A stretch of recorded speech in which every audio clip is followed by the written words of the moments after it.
Welcome to my 10-minute presentation on child poverty and stigmatisation of single mothers. In 2020, Scotland made a promise that all children would grow up loved, safe and respected. This is known as the promise. This presentation will look at and discuss child poverty in Scotland. It will examine the causes of child poverty, the stigma attached to single parents, policies that address child poverty, and look at what community development does to help address the issues attached. Definition is in the UK is the proportion of children in households with equivalysed incomes below 70% of the median UK income and going without certain basic goods and services. Approximately 240,000 children in Scotland, or roughly 23 to 24% of all children, were living in relative poverty after housing costs in 2021. But it's not just about financial poverty. We are talking about opportunities, education, employment, self-worth, self-esteem and health, to name just a few. Child poverty is a product of harmful policies, stigmatisation and hegemonic patriarchal systems that reinforce the above and maintain the vicious cycle of harming children and families. Look at this for a statement. Ill-raised, ignorant, aggressive and illegitimate. Words of the former Prime Minister of the UK, Boris Johnson, about children raised by single mothers. Tyler and Slater argue that stigma functions as a means of formal social control, and a burgeoning body of research conducted in the UK observes neoliberal interpretations of unemployment and poverty as being the outcome of an individual's failure to manage risk or make the right decisions. Lone parents have become targets of this powerful stigmatising rhetoric. A survey of 1,500 lone parents in the UK found that 74% had experienced stigma and 33% felt it had worsened in the previous 2 years. Over half believed the stigma was particularly bad in the media, and 20% believed it had got worse in the workplace and community.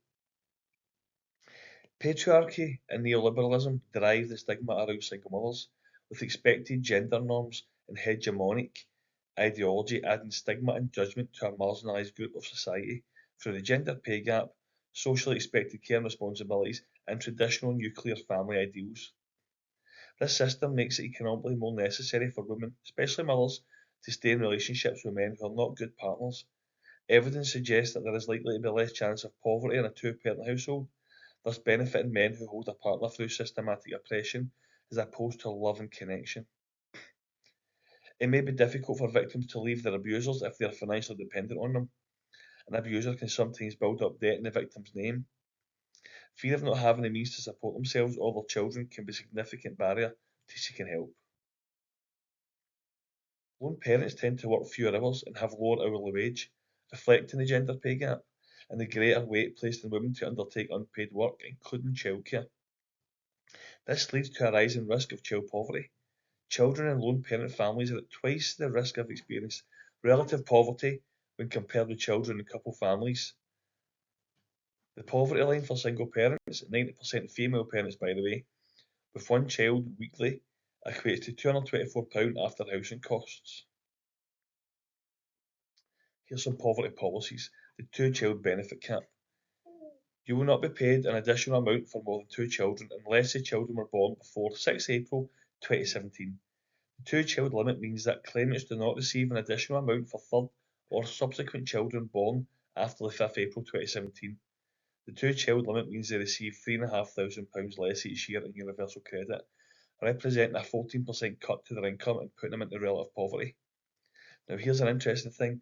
41% of MPs are female. This makes 59% of MPs male.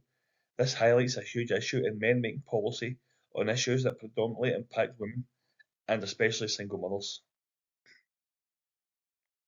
Here's some responses to support nationally, locally and globally. Scotland's baby box is universal. It's a universal welcome gift for all new babies in Scotland, providing families with a range of essential items for the first 6 months. Delivered in a sturdy cardboard box, which can itself be used as a safe sleeping space during the early months of a baby's life. More than 292,000 baby boxes. You need to leave. I love you, but you need to leave. You're making me laugh. Go. More than 292,000 baby boxes have been delivered to expectant parents, providing them with around £420 worth of essential items for their newborn. G15 Thriving Places at a local level celebrate Women of Wonder, and this is a group of mothers who celebrate everything connected to being a woman, which includes being a mother. The group celebrate motherhood even with the intersectional challenges it brings. And globally, in 2021, decision makers in the Scottish Parliament voted to put children's rights into Scottish law, and Article 27 really stands out here for me, with sufficient standard of living. Education. Children who grow up in poverty usually have multiple issues to contend with, especially in single parent households. Many take on caring responsibilities for younger siblings, go without adequate calorie intake, and have fractured relationships with their parents. This can lead to unhealthy stress responses in safe places such as school. Relationships with teachers can deteriorate, and effort in class lessen, leading to poorer grades and lower levels of self-worth, self-esteem, and mental health and quality of life. Adolescent mental health issues are becoming more common, and even in the highest performing nations, 1 in 5 15-year-olds do not reach what are required or regarded as basic educational standards. Building relational equity. I have for a long time recognised that teacher-student relationship is uneven. There's an obvious power dynamic that favours the teacher. In my experience, when a learner is shown respect, patience, and is seen as a person rather than an object to pour information into, also known as the banking model, the outcomes are more fruitful for all concerned. Light Up Learning is a charity I have discovered recently, and their approach to working with young people on the margins of school system is interesting. Their mentoring programme is student-led, meaning each mentee works on projects that reflect their unique interests and aspirations. Each student has a dedicated mentor who provides personalised support, guidance and encouragement. Their mentors help students explore their strengths, overcome challenges and build resilience in their learning. This relationship also improves students' confidence in communicating with adults, which then allows for a more horizontal relationship between teacher and learner. Figures showed a decrease in school attendance among young people who had previously been in care, particularly among those at secondary school, compared to an increase in total school attendance. Criminals are taking advantage of the vulnerable young people who are on the fringes of school. County lines is a growing concern around vulnerable young people. County lines is where strangers or gangs or those involved in criminal activities try to use children for their own benefit. So, some responses in policy. The promise is a Scottish Government commitment that all children and young people will grow up loved, safe, and respected so that they will realise their full potential. And the Scottish Government, getting it right for every child, known as GIRFEC, is Scotland's long-standing national commitment to provide all children, young people, and their families with the right support at the right time, so that every child and young person can reach their full potential. And lastly, the Scottish Parliament has voted to incorporate the UNCRC into Scottish law.